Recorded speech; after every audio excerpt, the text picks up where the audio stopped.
Hello dear heart, and welcome to this video called Mental Entrainment. Have you ever gotten on a train of thought and felt like you just wanted to get out, but it seemed so impossible to get out and off of that train of thought? So once energy is on a wave traveling, it cannot be controlled, only influenced. So when you are riding that wave, you cannot control the wave, but you can learn how to surf. So you either have to get off of the wave or you just have to keep going with it. So this is the secret really to getting on a wave or getting on a train of thought. So this video will explain to you how to get off of the train while it's still moving without getting hurt in a really safe way. So because it doesn't stop at any stations, getting on that train is also like you're jumping onto a moving train itself. So it takes a bit of courage to even get onto that wave. So it is that when you are waiting for the train to stop at stations, it feels like you're going to be stuck in this feeling or thought forever. So how do we train the mind to link to your highest and your most coherent harmony instead of just regurgitating old thoughts, old beliefs, old patterns, because your feelings are your faith? By building awareness. By building awareness armor to the, and this abbreviation stands for A, awareness. We have to become aware of our own negative bias.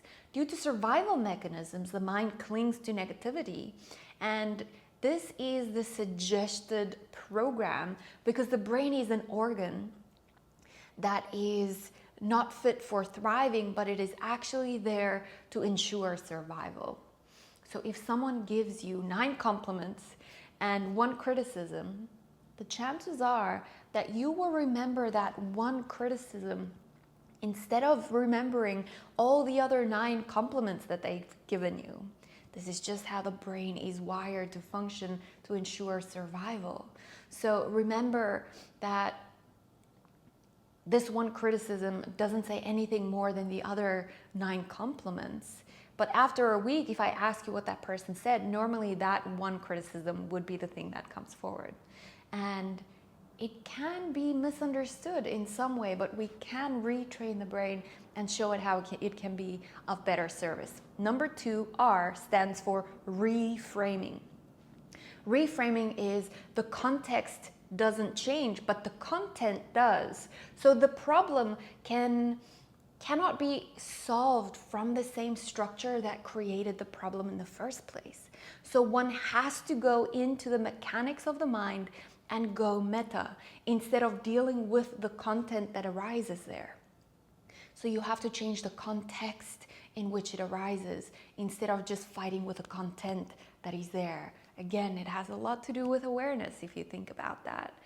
Then number 3, the M stands for mental entrainment. So this is rhythm entrainment.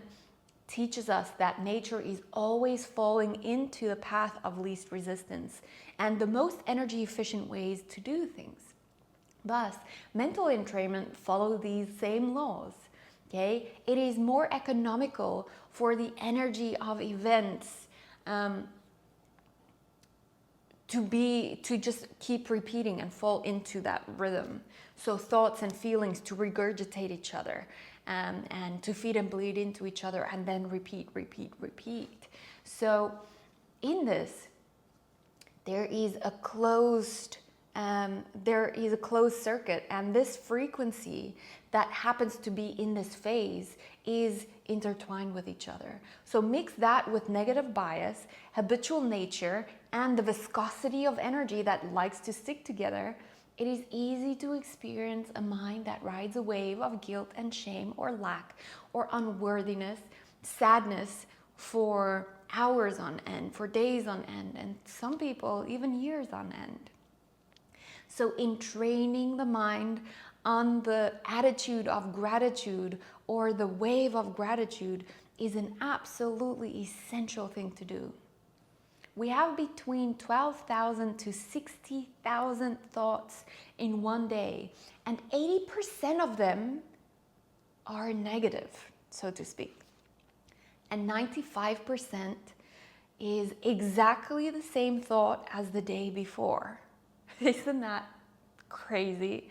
So what are those same thoughts saying every single day? That rhythm entrainment. Again, the awareness comes in, right? And number 4, the O stands for open attention.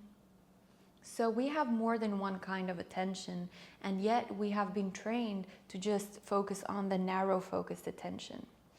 And there is infinite other ways that we can pay attention to, but let me mention the 4 main types of attention that most people are not even aware of. So number 1, everyone's aware of, we learn this in school most often, the narrow attention, which is focused where everything else is kind of left out of the consideration. It's almost like it disappears. The spotlight is in the middle of the stage, and whatever happens behind stage in order to make the show on stage work is forgotten about. Then we have the scientific view, which is the objective view, where you exclude yourself from that which you are observing. Then we get the diffusive attention. So diffusive is the opposite to narrow attention. So this really includes paying attention to everything at once. So more than one sense, you're aware of more than one sense, more than one thing. You can hear, you can see, you can smell, and this is a very relaxed state. So this is where mindfulness practice comes in. Everything is allowed exactly as it is. And then we have immersive. So in immersive attention types, you are one with everything that you are observing. You make no distinction between what you are observing and the observer itself. So this is where the observer and the observed is melting into each other, or the seer and the seen is melting into each other, non-duality or singularity. And you can use more than one form of attention at once, and this is what is called the open awareness or attention. You're using all of them at the same time, and the one is not higher used than the other. Now, what is stress? Stress redirects attention, because most of the stress caused in our life is actually caused by how we pay attention. Mostly it is caused by a narrow objective attention that we have. We feel separated, we feel isolated, we feel lonely, and then we have to fight something else in competition with that in order for us to survive, because survival of the fittest comes from that. Now, very important. Open focus state is not the exclusion of narrow focused attention. It is okay to have narrow focused attention, and distractions and stress, it's all welcome here in this vastness of awareness. You allow your brain to have it all at once. So mindfulness again helps with this, and a true spiritual life is achieved through this. So with an awakened understanding, resting awareness, and open focus, everything comes together in unity. Now, number 5, the R stands for repetition. Ages 1 to 7, we learn through mimicry. And after that, the brain learns through repetition. Why?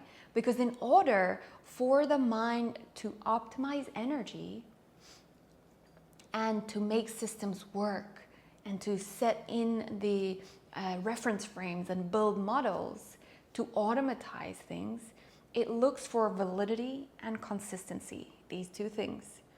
So when this is established, the program may enter into the subconscious, because the subconscious doesn't know the difference between reality and illusion. It believes everything in the same way. And this leaves more space in the conscious processing unit, the CPU of your mind, and is deemed to be taken care of automatically. Now, this is great and it's useful for programs, but how many programs are in there from the past that are not useful anymore? That has an isolated worldview instead of a merging worldview. that is ascending instead of descending from consciousness into matter. Now, new programs don't replace old programs, and this is important to realize. So if you are hoping that a positive affirmation will cancel out an old pattern, I hate to break it to you, but that's not the way it works. So writing, I am worthy, I am worthy, I am worthy, I am love, everywhere in your house, and you have post-it notes everywhere. The thing is that that's just going to try to superimpose over that. The deep intrinsic and entrancement of the belief that you hold of being unworthy is just superimposed and sugar-coated. But once you do open, resolve, and clear that belief, then inserting a useful belief is essential. So there is a difference. You have to remove the old belief and then implant the new belief into that. So feel free to practice open attention with me via meditation. This will really start opening up and offering you to awaken as awareness, and from that awareness, just notice everything that arises there. So this is, and there are so many ways of also changing beliefs, changing patterns, changing the models of your brain and your mind to work for you instead of against you. So please share your thoughts and your questions in the comments.